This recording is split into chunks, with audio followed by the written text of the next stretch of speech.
+2 zoology ക്ലാസ്സിലേക്ക് ഏവർക്കും സ്വാഗതം. ഒരു നല്ല അധ്യയന വർഷം ഏവർക്കും ആശംസിക്കുന്നു. നിങ്ങൾ നിങ്ങളുടെ ആക്ടിവിറ്റി ലോഗും പേനയുമായി തയ്യാറായി കഴിഞ്ഞല്ലോ അല്ലേ? നമുക്ക് ക്ലാസ് ആരംഭിച്ചാലോ? നിങ്ങൾ സ്ക്രീനിൽ കാണുന്ന വീഡിയോ ഒന്ന് ശ്രദ്ധിച്ചേ.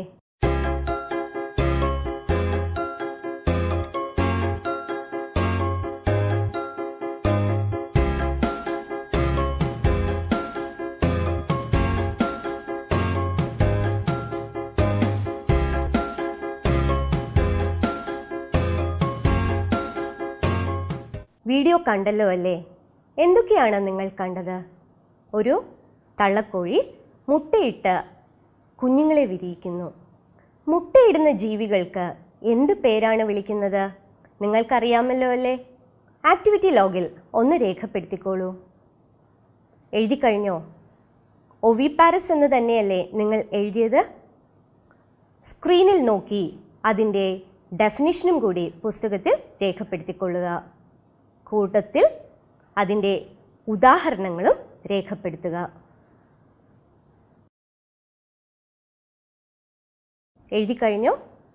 വേറെ എന്താണ് നിങ്ങൾ കണ്ടത്?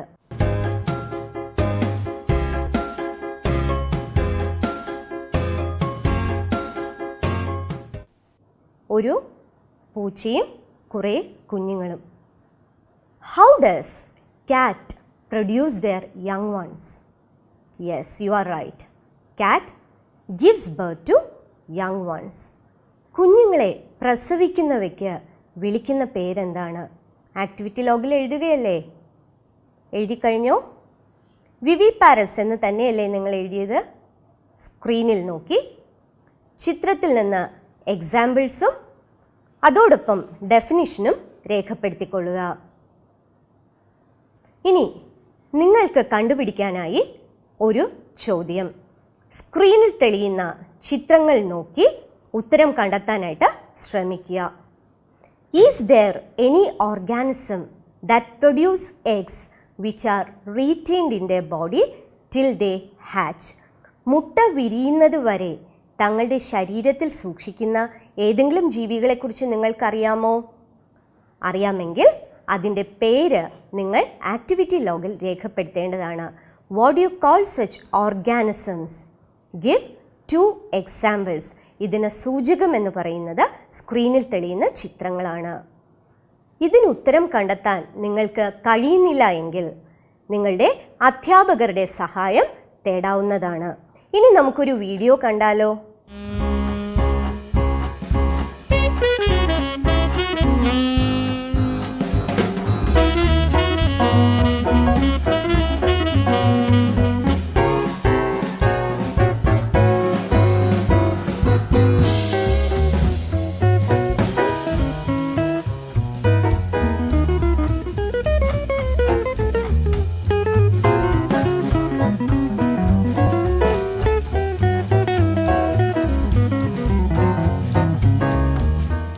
കണ്ടല്ലോ അല്ലേ? നിങ്ങൾ എന്താണ് കണ്ടത്?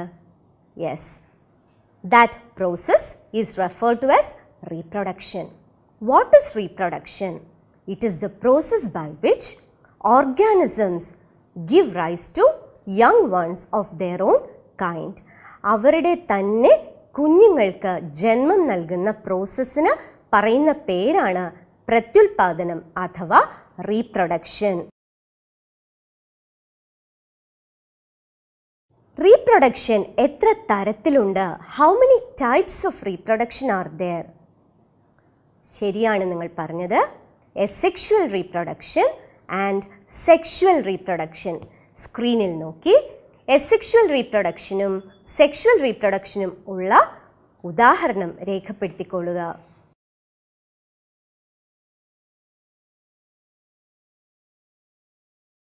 What is the difference between sexual reproduction and asexual reproduction? എന്താണ് അലൈംഗിക പ്രത്യുൽപാദനവും ലൈംഗിക പ്രത്യുൽപാദനവും തമ്മിലുള്ള വ്യത്യാസം? ലൈംഗിക പ്രത്യുൽപാദനം അഥവാ സെക്ഷുവൽ റീപ്രൊഡക്ഷനിൽ സെക്സ് സെൽസ് ഇൻവോൾവ്ഡ് ആണ്. Sexual reproduction involves sex cells or gametes. അതേസമയം അലൈംഗിക പ്രത്യുൽപാദനത്തിൽ അല്ലെങ്കിൽ asexual reproductionൽ there is no involvement of sex cells. ഇത് മാത്രമാണോ ഇവ തമ്മിലുള്ള വ്യത്യാസം? അല്ല. Asexual reproduction involves a single parent, whereas sexual reproduction involves two parents, a male parent and a female parent. സ്ക്രീനിൽ തെളിയുന്ന ചിത്രങ്ങൾ നോക്കി ഏതൊക്കെ ഓർഗാനിസംസ് ആണ് asexual reproduction കാണിക്കുന്നതെന്നും ഏതൊക്കെ ഓർഗാനിസംസിൽ സെക്ഷുവൽ റീപ്രൊഡക്ഷൻ ഉണ്ടെന്നും ഒന്ന് എഴുതുക. അതോടൊപ്പം തന്നെ ഇവ തമ്മിലുള്ള വ്യത്യാസവും സ്ക്രീനിൽ നോക്കി ആക്ടിവിറ്റി ലോഗിൽ രേഖപ്പെടുത്തുക.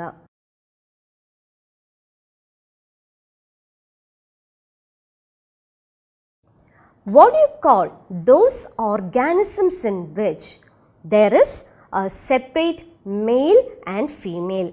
ആണും പെണ്ണുമായി വേർതിരിക്കപ്പെട്ടിട്ടുള്ള ഓർഗാനിസംസിനെ എന്ത് പേരാണ് നാം വിളിക്കുക? They are referred to as unisexual organisms. അവരെ unisexual organisms എന്ന് വിളിക്കുന്നു. മനുഷ്യരിൽ കാണുന്ന പ്രത്യുൽപാദനം ഇതിൽ ഏത് വിഭാഗത്തിൽപ്പെടുന്നു? സെക്ഷുവൽ റീപ്രൊഡക്ഷൻ ആണോ അതോ എസെക്ഷുവൽ റീപ്രൊഡക്ഷൻ ആണോ? സെക്ഷുവൽ റീപ്രൊഡക്ഷൻ അല്ലേ? And are they oviparous organisms or viviparous organisms? എന്താണ് ഒവിപാരസ് ഓർഗാനിസംസ്? നമ്മൾ നേരത്തെ പറഞ്ഞതാണ്. Those organisms which lay eggs are referred to as oviparous organisms and those organisms which give birth to young ones are called viviparous organisms. Vivi എന്ന് പറഞ്ഞാൽ alive and porous means bearing. Ovi എന്ന് പറഞ്ഞാൽ something related to ovum അഥവാ egg അല്ലേ? അങ്ങനെയാണെങ്കിൽ human beings ഇതിൽ ഏത് കാറ്റഗറിയിലാണ് പെടുക? Yes, they are viviparous organisms. So humans are sexually reproducing viviparous organisms. When does an individual become fit or capable of reproduction? എപ്പോഴാണ് ഒരു വ്യക്തി പ്രത്യുൽപാദനത്തിന് സജ്ജമാകുന്നത്? With the onset of puberty അല്ലെങ്കിൽ സെക്ഷുവൽ മെച്യൂരിറ്റി അറ്റൈൻ ചെയ്യുമ്പോഴാണ് ഒരു വ്യക്തി പ്രത്യുൽപാദനത്തിന് സജ്ജമാകുന്നത്. Reproduction is a complex process. അത് അതിസങ്കീർണമായ ഒരു പ്രോസസ്സാണ്. And it involves a number of events. ധാരാളം ഘട്ടങ്ങൾ ഇതിൽ ഉൾപ്പെട്ടിട്ടുണ്ട്. And these events are referred to as reproductive events. ഈ റീപ്രൊഡക്റ്റീവ് ഈവൻസ് ഏതൊക്കെയാണെന്ന് ക്രമമായി നിങ്ങളുടെ ആക്ടിവിറ്റി ലോഗിൽ ഒന്ന് എഴുതാൻ ശ്രമിച്ചേ. ക്രമമായി എഴുതാൻ കഴിഞ്ഞില്ലെങ്കിലും വിഷമിക്കേണ്ട കാര്യമില്ല. Humans are sexually reproducing organisms, isn't it? What is involved in sexual reproduction? It involves gametes or sex cells. Gametes അഥവാ സെക്സ് സെൽസ് ഇൻവോൾവ് ആയിട്ടുള്ള റീപ്രൊഡക്ഷൻ ആണ് സെക്ഷുവൽ റീപ്രൊഡക്ഷൻ അഥവാ ലൈംഗിക പ്രത്യുൽപാദനം. സെക്സ് സെൽസ് ഏതൊക്കെയാണ്? Sperm and egg. Sex cells അഥവാ gametes ഉൽപ്പാദിപ്പിക്കുന്ന പ്രോസസ്സിനെ എന്ത് പേരാണ് വിളിക്കുക? It is referred to as gametogenesis. Genesis means origin. It is origin or formation of gametes. Gametogenesis means origin or formation of gametes. So which is the first reproductive event? It is gametogenesis. And gametogenesis involves process of formation of gametes. How many types of gametes are there? As I have already told, there are 2 types of gametes. അങ്ങനെയാണെങ്കിൽ എത്ര തരത്തിലുള്ള gametogenesis ഉണ്ടായിരിക്കും? Gametogenesis 2 തരത്തിലുണ്ടായിരിക്കും. Sperm formation and egg or ovum formation. Sperm ഫോർമേഷന് എന്ത് പേരാണ് വിളിക്കുക? It is referred to as spermatogenesis. Spermatogenesis means formation of sperm. and oogenesis means formation of egg or ovum അല്ലെങ്കിൽ അണ്ഡം ഉൽപ്പാദിപ്പിക്കപ്പെടുന്ന പ്രോസസ്സിനെ വിളിക്കുന്ന പേരാണ് oogenesis. ഇതിനെക്കുറിച്ച് സ്ക്രീനിൽ നോക്കി നിങ്ങളുടെ ആക്ടിവിറ്റി ലോഗിൽ പോയിന്റ്സ് രേഖപ്പെടുത്തിക്കൊള്ളൂ.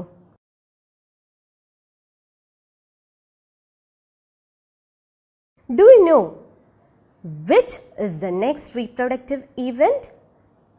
ഏതാണ് അടുത്ത റീപ്രൊഡക്റ്റീവ് ഈവൻറ്റ് അഥവാ പ്രത്യുൽപാദന ഘട്ടം? അത് പുരുഷ ശരീരത്തിൽ ഉൽപ്പാദിപ്പിക്കപ്പെട്ട പുംബീജം അഥവാ സ്പേം സ്ത്രീ ശരീരത്തിൽ അല്ലെങ്കിൽ വെജൈനയിലേക്ക് എത്തിച്ചേരേണ്ടതാണ്. ആ പ്രോസസ്സിനെ വിളിക്കുന്ന പേരാണ് insemination. What is insemination? The process of transfer of male gamete or sperm from the male body to the female genital tract or vagina.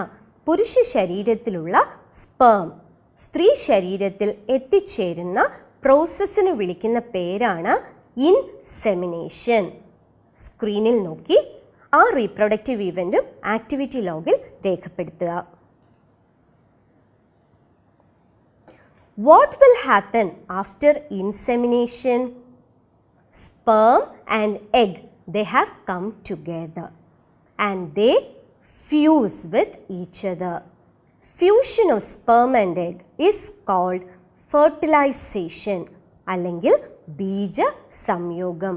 പുംബീജവും അണ്ഡവും കൂടിച്ചേരുന്ന ആ പ്രോസസ്സിനെ വിളിക്കുന്ന പേരാണ് ബീജ സംയോഗം. Fertilization is the process of fusion of gametes.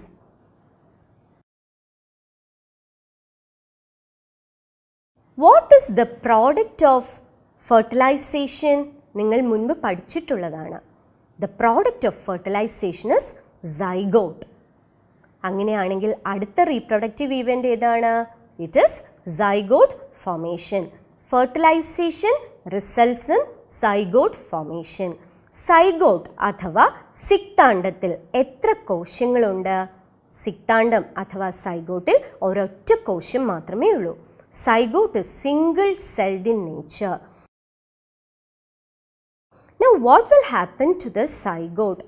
ഈ സൈഗോട്ടിലെ ഒറ്റ കോശം പല പ്രാവശ്യം വിഭജിക്കുകയും ധാരാളം കോശങ്ങൾ ഉണ്ടാവുകയും ചെയ്യുന്നു. അങ്ങനെ ഒരു ബോൾ ഓഫ് സെൽസ് ഉൽപ്പാദിപ്പിക്കപ്പെടുന്നു. And that is referred to as blastocyst. The ball of cells which is formed from zygote is called blastocyst.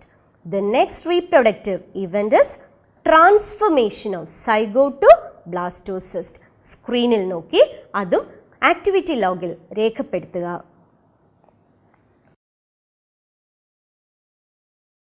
Do you know what the next reproductive event is? It is attachment of blastocyst to the uterine wall. ഈ blastocyst ഗർഭാശയ ഭിത്തിയിലേക്ക് പറ്റിച്ചേരാനായിട്ട് തുടങ്ങുന്നു. This process is referred to as implantation. What is implantation? It is the process of attachment of blastocyst to the uterine wall. Implantation is the process of attachment of blastocyst to the uterine wall. സ്ക്രീനിൽ നോക്കി അതും രേഖപ്പെടുത്തിക്കൊള്ളുക. What happens to this blastocyst? ഗർഭാശയ ഭിത്തിയിൽ പറ്റിപ്പിടിച്ച് വളരാനായിട്ട് ആരംഭിക്കുന്നു. അങ്ങനെ വളർച്ചയുടെ ഘട്ടമാണ് അടുത്ത പ്രത്യുൽപാദന ഘട്ടം എന്ന് പറയുന്നത്. And it is referred to as gestation or embryonic period. It is called the period of embryonic growth. സ്ക്രീനിലെ ചിത്രം നോക്കി അടുത്ത ഘട്ടം ഏതാണെന്ന് ഒന്ന് പറയാൻ ശ്രമിച്ചേ. ഏതാണ് അടുത്ത ഘട്ടം? എല്ലാവർക്കും മനസ്സിലായി അല്ലേ? അടുത്ത ഘട്ടം പ്രസവം തന്നെയാണ്, അല്ലെങ്കിൽ ചൈൽഡ് ബർത്ത്. ചൈൽഡ് ബർത്ത് അഥവാ പ്രസവത്തിന് വിളിക്കുന്ന പേരാണ് parturition. What is parturition? It is the process of giving birth to a child, അല്ലെങ്കിൽ ചൈൽഡ് ബർത്ത്, അല്ലെങ്കിൽ അതിനെ ഡെലിവറി എന്നും വിളിക്കുന്നുണ്ട്. സ്ക്രീനിൽ കാണുന്ന റീപ്രൊഡക്റ്റീവ് ഇവൻറ്റ്സ് ഒന്ന് വായിച്ചേ. ഏതൊക്കെയാണത്? Gametogenesis, insemination, fertilization, zygote formation, transformation of zygote to blastocyst, implantation, gestation and childbirth or parturition.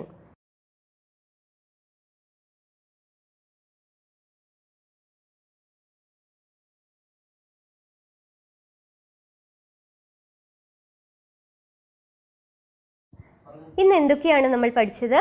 ആദ്യം oviparous. Oviparous means egg-laying animals. Ovi means something related to ovum and parous means bearing. പിന്നെ എന്താണ് പഠിച്ചത്? viviparous. Viviparous means those animals which give birth to young ones. Vivi means alive and parous means bearing.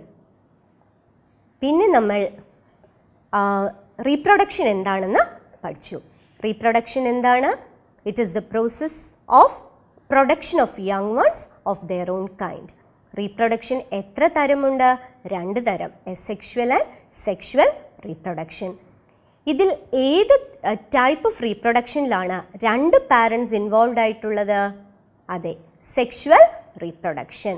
Sexual റീപ്രൊഡക്ഷനിൽ ഒരു mail പാരൻറ്റും ഒരു female പാരൻറ്റും involve ആയിട്ടുണ്ട്. Sex cells involve ആയിട്ടുള്ള reproduction ഏതാണ്? Sexual reproduction. Sexual reproduction ആണ് human ബീയിങ്സിലും നടക്കുന്നത്.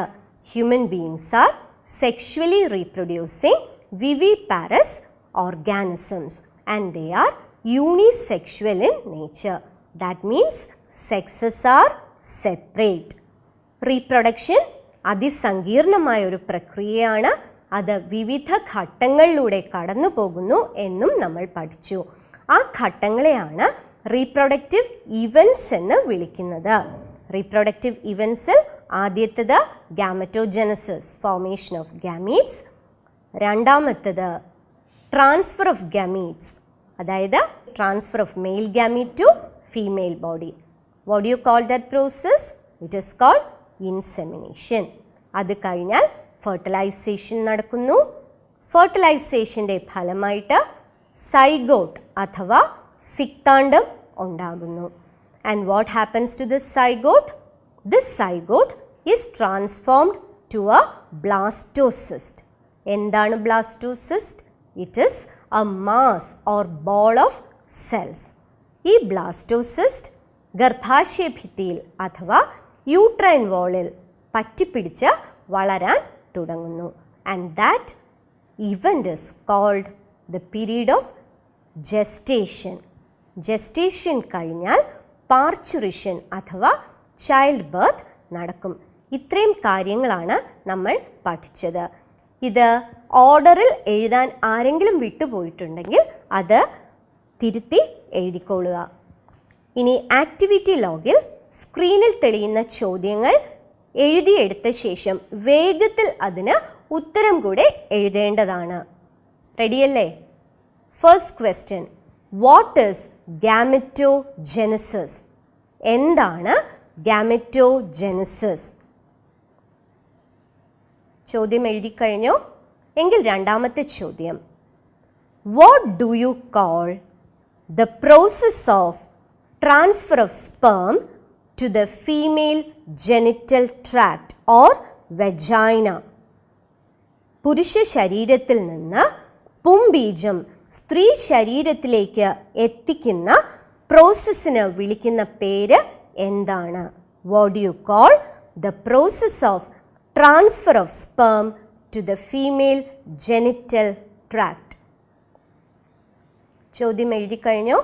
മൂന്നാമത്തെ ചോദ്യം, what is implantation? എന്താണ് ഇംപ്ലാന്റേഷൻ?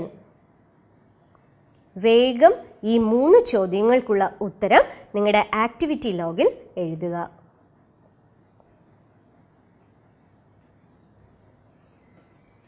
എഴുതിക്കഴിഞ്ഞല്ലോ അല്ലേ?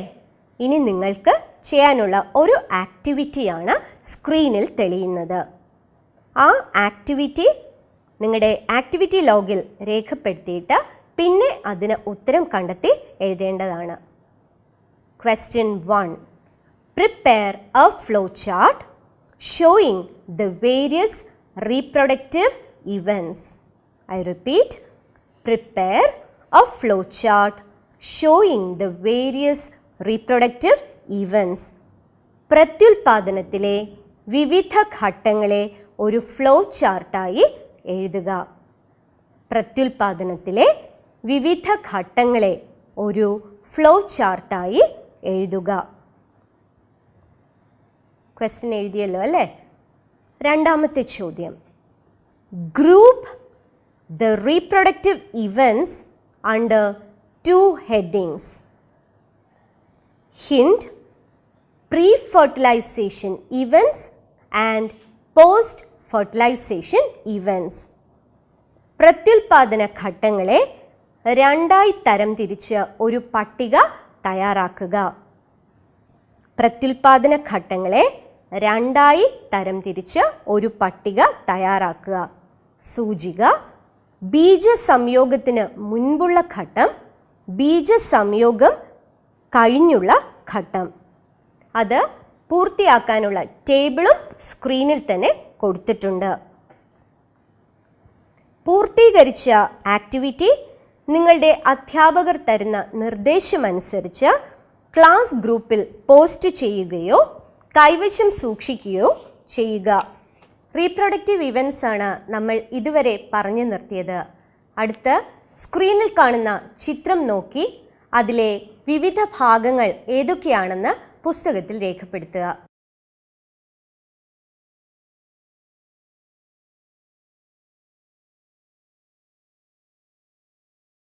നിങ്ങൾ കണ്ടത് മെയിൽ റീപ്രൊഡക്റ്റീവ് സിസ്റ്റത്തിൻ്റെ ഒരു ഡയഗ്രമാണ്.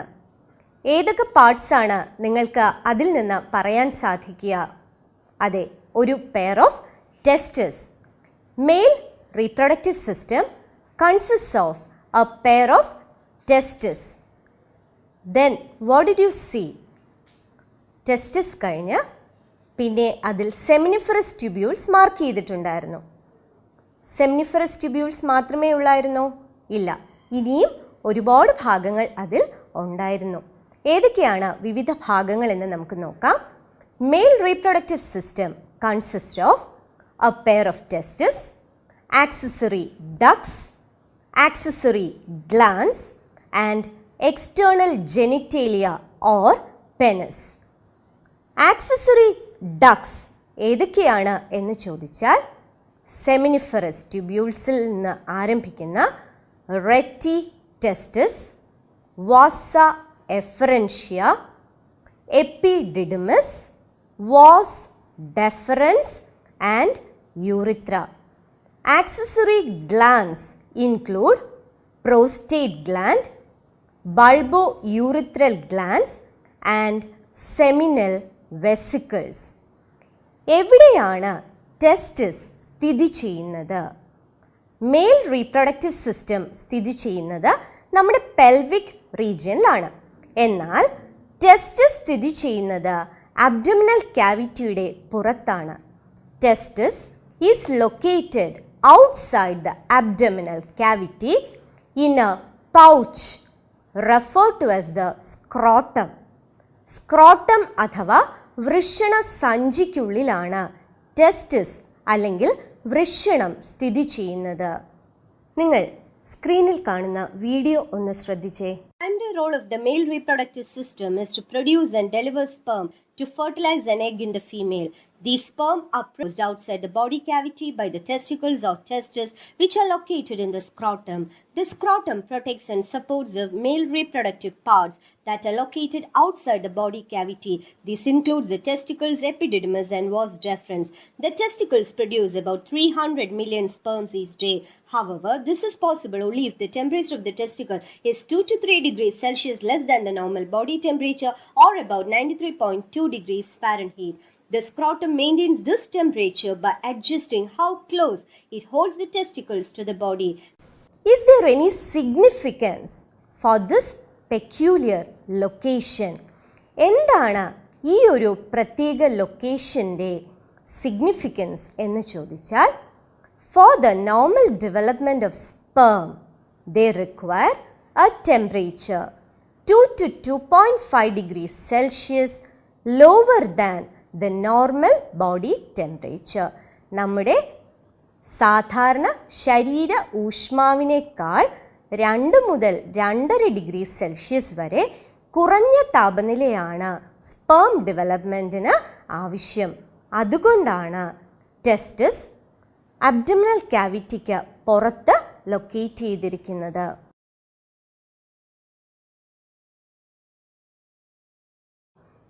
As testis is located outside the abdominal cavity, it is also referred to as extra-abdominal testis. And as it is located inside the scrotum, it is also referred to as scrotal testis. ഒരു ചോദ്യം കൂടി എഴുതിക്കോളൂ. Why is testis located outside the abdominal cavity? ഉത്തരം activity ലോഗിൽ രേഖപ്പെടുത്തുക.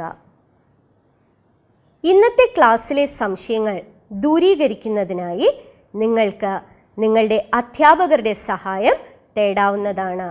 പുതിയൊരു ടോപ്പിക്കുമായി അടുത്ത ക്ലാസ്സിൽ കണ്ടുമുട്ടുന്നത് വരെ എല്ലാവർക്കും നന്ദി, നമസ്കാരം.